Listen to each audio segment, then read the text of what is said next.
Tani jemi në Junik, në komunën e Junikut, dhe programi i qeverisës është vazhdim i një qeverisje përgjegjshme, energjike, me vizion, transparencë, angazhim për zhvillim të qëndrueshëm dhe mirëqenie për të gjithë qytetarët, e cila konsiston në parim me rrethanat ekonomike, sociale, kushtet natyrore, trashëgiminë kulturore historike të Junikut, e cila mbështetet në 4 shtylla, në ekonominë rurale dhe agroturizëm, turizëm dhe trashëgimi kulturore historike, infrastrukturë dhe mjedis, si dhe zotësi, menaxhim dhe partneritet. Për më tepër, ne kemi shumë projekte, mirë po kemi përzgjedhur si projektet prioritare me prioritet të rëndësisë së veçantë, është ndërtimi i kompleksit Moronica-Arenik, ndërtimi i sheshit Edmond Hoxha në qendër të Junikut, subvencionimi me grante i bizneseve të vogla dhe të mesme, si dhe zhvillimi i turizmit në përputhje me kapacitetet natyrore dhe kulturore në Junik.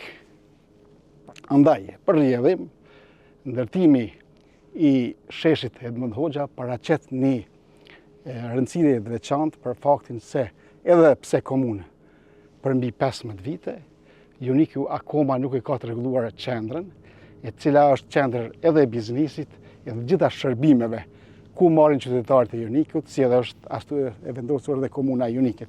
Prandaj, që në ditët e para, ne kemi projektin final të qendrës së sheshit Edmond Hoxha, i cili do të ndërtohet, do të funksionalizohet për interesin e përgjithshëm. Atje ku shihen ato ndërtesat e larta, në anën e majt, aty ndodhet shihet edhe objekti i komunës, edhe qendra.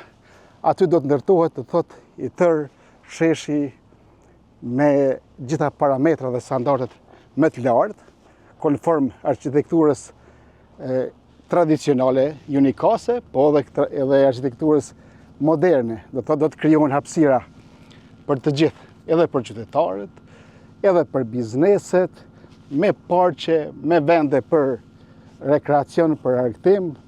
Do të thotë, po edhe është e veçantë asaj sepse ne do të ndërtojmë edhe për fundi sheshit edhe garazhin për parkim të automjeteve, me qenë se ka hapësirë të vogël në atë pjesë dhe konsideroj se është një objektiv edhe serioz, edhe i madh, mirë po edhe i arritshëm. Sa do të jetë i gjatë sheshi, sa dhe ka kostën? Sheshi do të jetë i gjatë dikun për 250 metra, 300 metra, do të shtrihet nga stacioni i autobusëve aktual ku është, deri në qendrën e kryesore të mjekësisë familjare dhe deri në shkollën fillore Edmond Hoxha. Prandaj, unë konsideroj dhe vlerësoj se është një investim edhe serioz, edhe i domosdoshëm për gjitha ato që i tham më parë. Do të shqyrtoj mundësinë përmes përkrahjes së qeverisë apo edhe partneritetit publiko-privat, që është me të vërtetë një projekt serioz i domosdoshëm për gjitha nevojat edhe të qytetarëve, edhe të shërbime për qytetarë, po edhe të bizneseve që operojnë në qendër sheshin Edmond Hoxha. Do më thonë për 4 vjetë përfundon? Për 4 vjetë. Cili është projekti i dytë? Si projekt tjetër me rëndësi është edhe ndërtimi i kompleksit pishat apo qetinat e Moronicës dhe i shtratit lumit Arenik, që mundem me pa, do thotë, është një hapësirë prej 30 hektarësh me pisha dhe ndërtimi i shtratit lumit, rregullimi i shtratit lumit Arenik, që në kompleksin Moronica është në ndërtim e sipër qendra e bizneseve, agrobizneseve dhe turizmit, e cila do të funksionalizohet pas një viti, konsideroj, sepse është në ndërtim e sipër, si dhe ndërtimi i disa komplekse i fushave sportive, duke përfshi fushat tenisit, basketit, handbollit dhe lojra tjera. Ndërkaq për gjatë shtratit lumit Arenik, do ta rregullojmë tërësisht që gjatë gjithë vitit strati i lumit të Renik të ketë ujë edhe në kohën me thatësirë më të madhe sikur se ka qenë kjo verë e këtij vitit, po edhe për gjatë stratit lumit të Renik do të ndërtohet qendra rinore, si edhe pishinat për qytetin, për qytetarët e komunës Junikut. Natyrisht për gjatë shtratit ka edhe prona private, të cilat do të rregullohen, do të akomodohen për biznesin e tyre që do të jetë i natyrave të ndryshme, gjithmonë konform standardes arkitekturës edhe vendore dhe asaj arkitekturës më moderne. Do më thonë për 4 vjetë, dhe cila është kosto? Kosto e këtij konsideroj se do të jetë diku në afër 1,5 milion kosto e këtij projekti. Ndërkaq, si prioritet, si projekt tjetër shumë me rëndësi, ne kemi marrë, e konsiderojmë të domosdoshëm dhe natyrisht besa edhe urgjente, është subvencionimi i bizneseve të vogla edhe të mesme, natyrisht dhe atyre cilat themelohen, duke përfshirë gjitha veprimtaritë, cilat mund të operojnë, po me theks veçantë, gastronominë, bujtinat, tur operatorët, fermerët dhe gjitha ato veprimtari artizanale, cilat me të vërtet sjellin punësim të shpejt dhe fitim edhe të shpejt, po dhe stabilizim të shpejt. Natyrisht që jo vetëm që do t'i subvencionojmë me grante, po dhe do t'i mbështesim në vazhdimsi derisa të jenë në këmbë të veta. Sepse në Junik këtu 4 vitet e fundit kemi një largim masiv të rinjve në Evropën perëndimore. Si projekti 4, që është shumë rëndësi, me qenë se Juniku ndodhet në trekëndshin Kosovë, Shqipëri, Mali Zi, dhe është themi ashtu bjeshtë e Junikit paraqesin masivin më të madh, apo territorin më të madh bjeshtë të Nemrave, me pasuritë e tyre natyrore, duke përfshi edhe trashëgiminë kulturore historike në Junik, do të ketë një koordinim të një turizmi edhe ati bjeshkor, gjatë periudhës verës, gjatë periudhës së dimrit, po turizmit që do të jetë këtu në qytetin e Junikut, do thotë, duke përfshi kullat, duke përfshi objekte të trashëgimisë kulturore, fetare edhe historike. Pastaj, Cëllën pjesë ku përfshihet projekti 4? Bjesht atje mund të shihet, se që qeni. Që përfshin bjesht, pastaj përfshin fshatrin Gjocaj edhe Jasiç, shtrihen atje. Është me të vërtet fshati Gjocaj edhe Jasiç paraqesin një perlë zhvillimit të turizmit rural, që i ka gjitha kapacitetet e mundshme. Do më thonë e ka që kjo pjesa komplet e deri atje. Çka ka me konë specifik këtu, çka kime...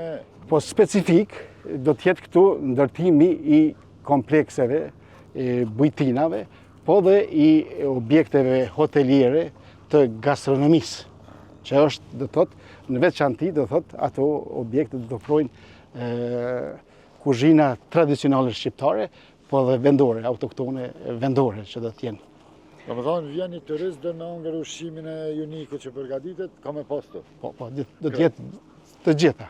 Po do të jetë një koordinim, sepse komuna në partneritet edhe me Parku Nacional, sepse kjo pjesësit me Parku Nacional, po edhe me diasporën, po edhe me partner tjerë dhe vendore ndërkombëtarës, që e përmenda pak përpara, ne jemi pjesë kufitare, ne do të thithim grante të Komisionit Evropian IPA 2 dhe IPA 3. Dhe këtë kjo në koordinim të përbashkët do të ketë një agendë e cila një turist mund të vizitojë Junikin për të 3 ditë të plota, duke përfshi monumentet kulturore historike në Junik, po dhe bjeshtë e Junikit pasuritë natyrore që përfshin fshatin e lumit të Renik, ujvarat, burimet ujore, dhe thotë Gjaravicën si pikën më të lartë mbi ditare në krejt Kosovë, dhe thotë si dhe bjeshtë tjera cilat me të vërtet paraqesin një atraksion të jashtëzakonshëm.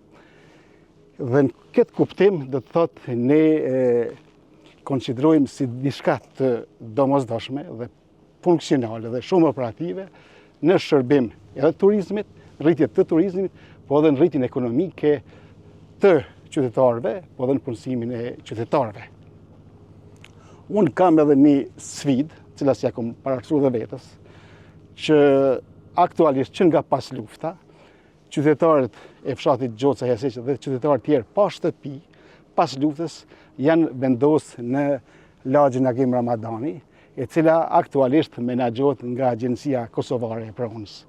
Dhe në këtë drejtim, unë do ta sfidoj veten me gjitha mundësitë që ata banorë, ata qytetarë, të bëhen pronarë të ligjshëm, sepse për 25 vite aty jetojnë, aty banojnë, aty punojnë dhe për 25 vite kanë qenë qytetarë të dëgjueshëm, duke paguar gjitha faturat e rrymës, ujit, taksat ndaj shtetit, prandaj edhe sot nëse shkon në atë lagje, e sheh një model të funksionimit tamam qytetar, se si funksionon një lagje me të vërtet ekologjike, një lagje e pastër, një lagje shumë funksionale. Në zhvillimin e turizmit dhe këtyre kapaciteteve mbijesh të unikut, kërkohet elektrifikimi i cili nuk ekziston dhe për këtë qeverisje ne që në vitet e para, apo në vitin e parë do të elektrifikojmë edhe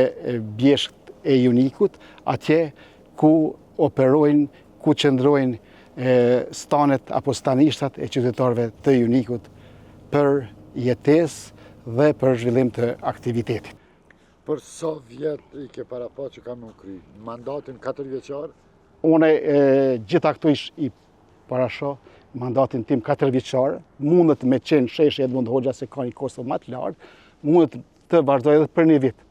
Brenda 5 viteve i gjithë ky aktivitet, i gjitha këto projekte do të jenë të realizueshme dhe në funksion të qytetarit të komunës së Unikut. Që do t'i gëzojnë Unikas? Patjetër, që do t'i gëzojnë patjetër dhe konsideroj që komuna e Unikut me të vërtetë do të jetë një komunë edhe operative, edhe ekologjike, edhe mikpritse, edhe një komunë e mençur, inteligjente ta quaj ashtu, sepse do të jenë shërbimet e internetit do të jenë falas. Në çdo ambient publik, natyrisht dhe shërbimet në çdo institucion të komunës së Unikut do të jenë shërbime digjitale online. Kryetar, përgëzime për Unikasit. Faleminderit. Shpresojmë që mas 5 vite kur të vijmë të shohim këto projekte. Patjetër. Unë nuk kam akoma, sepse ka akoma shumë projekte, po si prioritare i potencova këtu 4 projekte dhe sfiden që përmenda me banorët cilët jetojnë në lagjin Agim Ramadani. Shihemi mas 4 vite. Me kënaqësi.